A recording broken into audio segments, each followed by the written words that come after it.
It is the 41st millennium. For more than 100 centuries, the Emperor has sat immobile on the golden throne of Earth. He is the master of mankind by the will of the gods, and master of a million worlds by the might of his inexhaustible armies. He is a rotting carcass, writhing invisibly with power from the dark age of technology. He's the carrion lord of the Imperium, for whom 1,000 souls are sacrificed every day, so he may never truly die. Yet even in his deathless state, the Emperor continues his eternal vigilance. Mighty battle fleets cross the demon-infested miasma of the warp, the only route between distant stars, their ways lit by the Astronomicon, the psychic manifestation of the Emperor's will.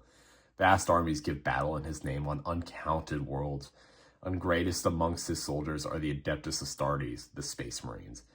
Bioengineered super warriors, their comrades in arms, the Imperial Guard, and countless planetary defense forces, the ever-vigilant Inquisition, and the tech priests of the Adeptus Mechanicus, to name only a few. But for all their multitudes, they are barely enough to hold off the ever-present threat from aliens, heretics, mutants, and worse.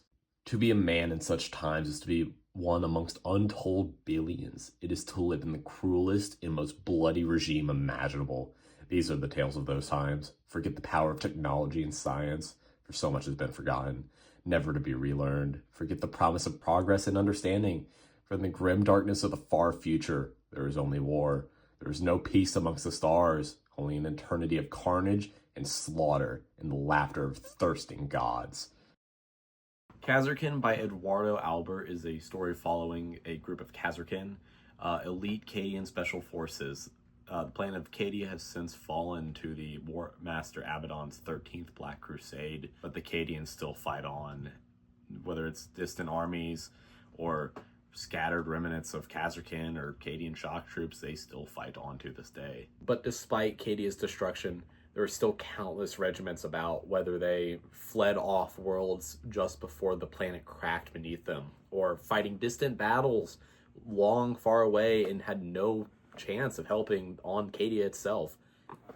One such regiment of the Guard, the one that we follow particularly, fights on the world of Dash-If Kavar, a sandy dune world covered in flow sand, quicksand, giant worm-like monsters, or even worse, the foul Xenos they fight, the Tau. The Tau are a new race on the universal scale. I mean, they're only like 6,000 years old roughly compared to humanity's 40-something thousand.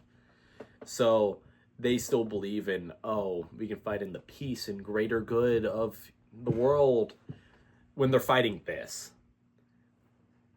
it simply isn't a reasonable option for them, and they haven't figured that out yet. But they still believe in the greater good, and that's kind of admirable. The story opens with us following the captain of the Khazarkin, a man by the name of Abiskera, who sadly they have to get assigned to Commissar, which are these.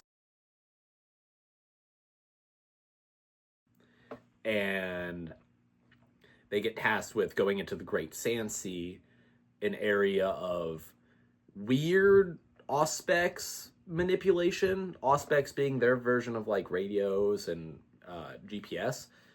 And it messes with the machine spirits of the vehicles they have.